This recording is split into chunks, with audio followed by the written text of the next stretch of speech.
Hi everyone, welcome back. I hope you're happy and staying well. In case you didn't realise, I'm a big fan of clothing that's a little bit unusual, and today I thought I would show you how to make a peasant blouse without a pattern. Peasant blouses are actually really useful because they can be used as bases in costumes or in vintage style or just, whenever.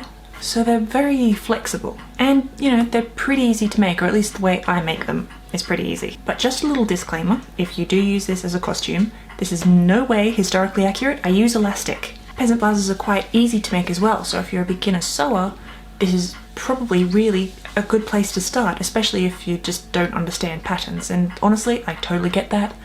Patterns are confusing. It's also good if you don't have a lot of patience for a project, like if you just want to just get it done, like from made to finished all in one day.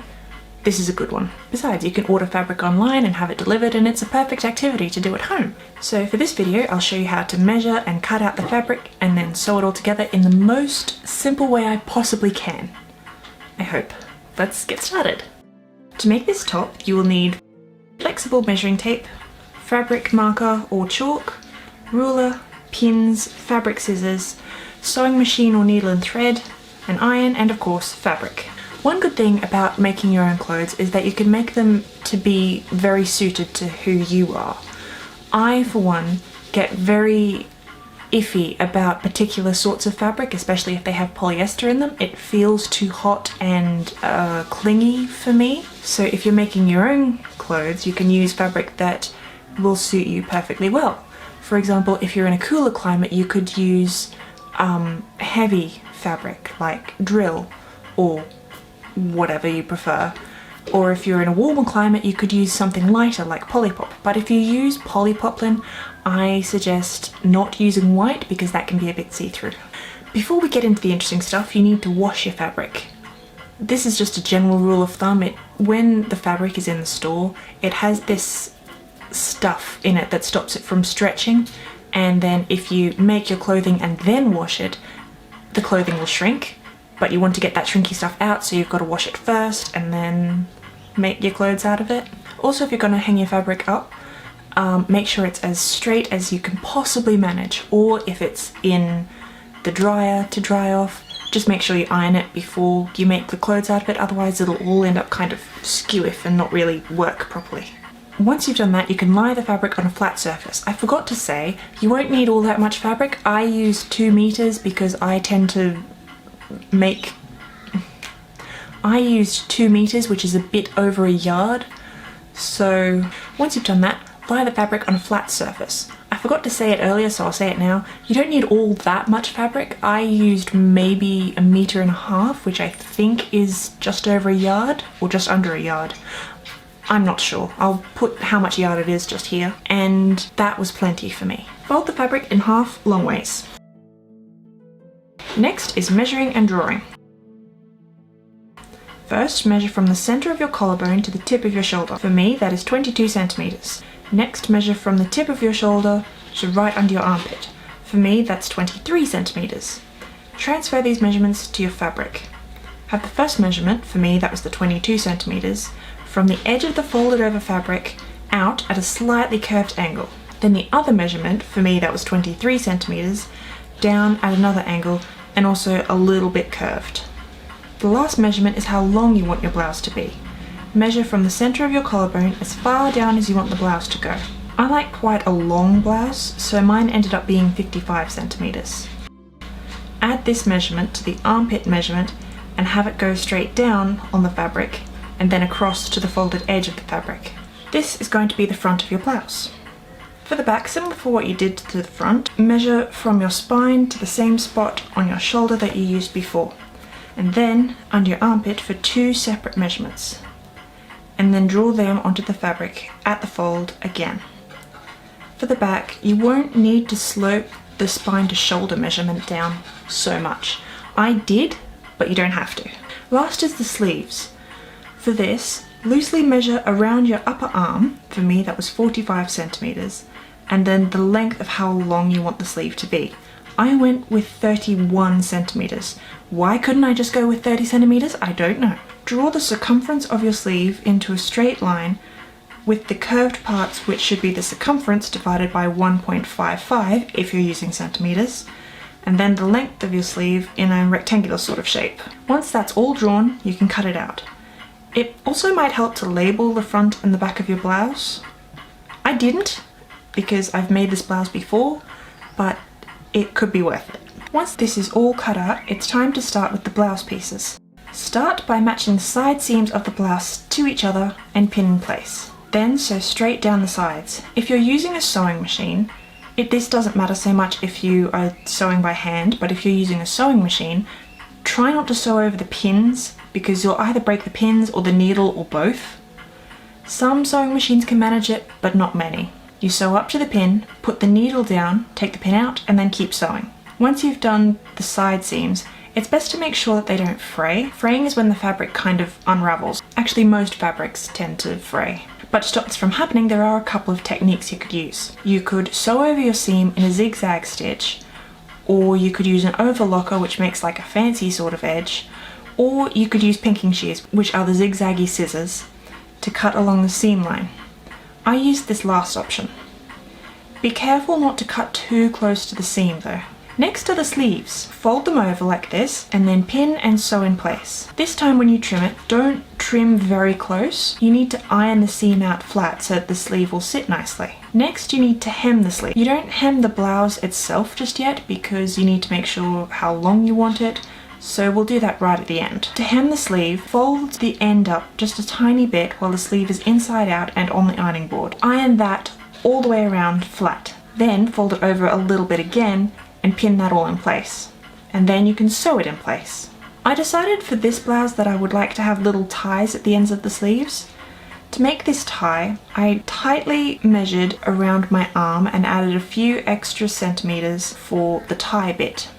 I then drew that length onto the folded over bit of spare fabric. Next, I decided how wide I wanted the tie to be and measured that out on the fabric as well. I wanted my tie to be quite wide because this is the first time I've ever done a tie sleeve, so I wanted to make it right. Lastly, I made either end of the lengths triangular. I pinned it so it wouldn't move and cut it out and sewed along the lines that I had drawn, but not on the middle part of the tie. When I got to the middle as I was sewing, I picked the foot up and the needle, moved it along the fabric about an inch, and then sewed the rest of the way as normal. This is so you can flip the tie the right way out. Oh, but before you do, it's best to cut off the pointy ends of the triangles. I can't explain why, it just makes them sit better. A chopstick is actually very useful to help turn the thing the right way out. To be honest, this was a last minute decision and I was making it up as I was going along. On the sleeve, at the exact opposite of the sleeve seam, measure and snip a little way up the sleeve on both sleeves. Fold those loose bits in and sew in place.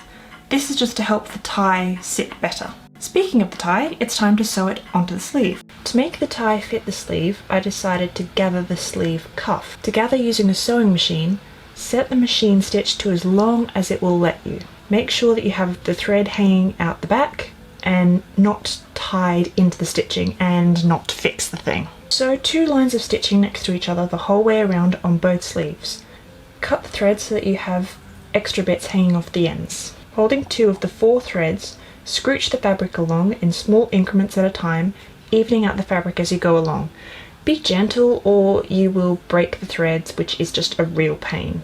Once I had scrooched the sleeve cuff to be the circumference of my upper arm, I matched the open side of the tie to the sleeve and pinned and sewed it on along the edge of the existing sleeve hem.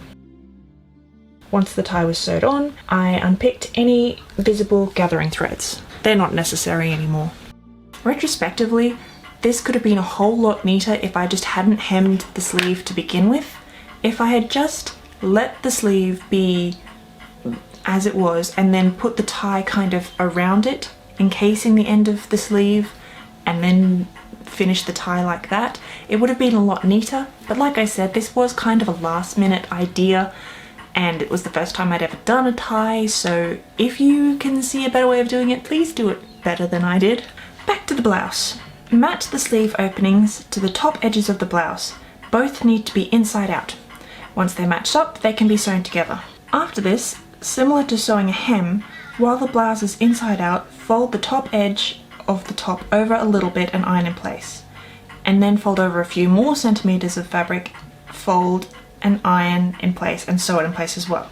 This is going to be a tunnel and it needs to be wide enough for your elastic to fit through. You need to pin and sew the tunnel in place, sewing on the furthest edge of the folded over tunnel. Leave a little gap unsewn to thread the elastic into. Measure around your shoulders and cut elastic so that it fits snugly, but leave a little bit of extra room for it to overlap. Then pin one end of the elastic to the blouse so that it doesn't just disappear into the tunnel as well, and thread the other end all the way through the tunnel. Be careful to keep it flat. Seriously, keep it as flat as possible. There is nothing worse than having to deal with twisted over elastic.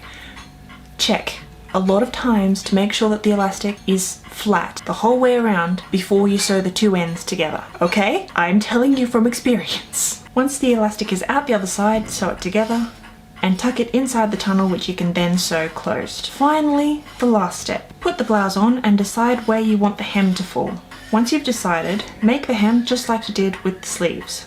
Iron up a little bit all the way around and then fold it over a bit more, iron it all and then pin it all in place. And then of course sew it. Now finally to styling. As you can see, this blouse is very big and very shapeless. It is supposed to be, mostly so that you can put things over it and it gives you a pleasant sort of figure. For this yellow peasant top, I'm styling it with this black and yellow flowered wraparound midi skirt. Literally, I made this top for this skirt. You could also try tucking in the peasant blouse into a fancier skirt for a sort of classy 40s look.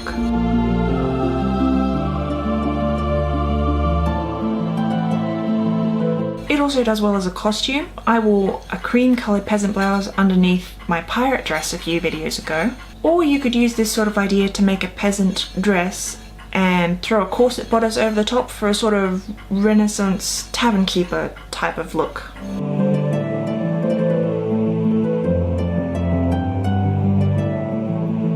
And then that's it.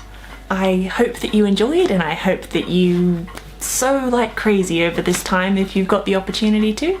Please tag me on Instagram. I tell you every time, but I always forget to post anything on my Instagram. I swear I'm going to try. My Instagram is Magical Little Corner. I'll have it linked down below, and I will see you next time. Bye!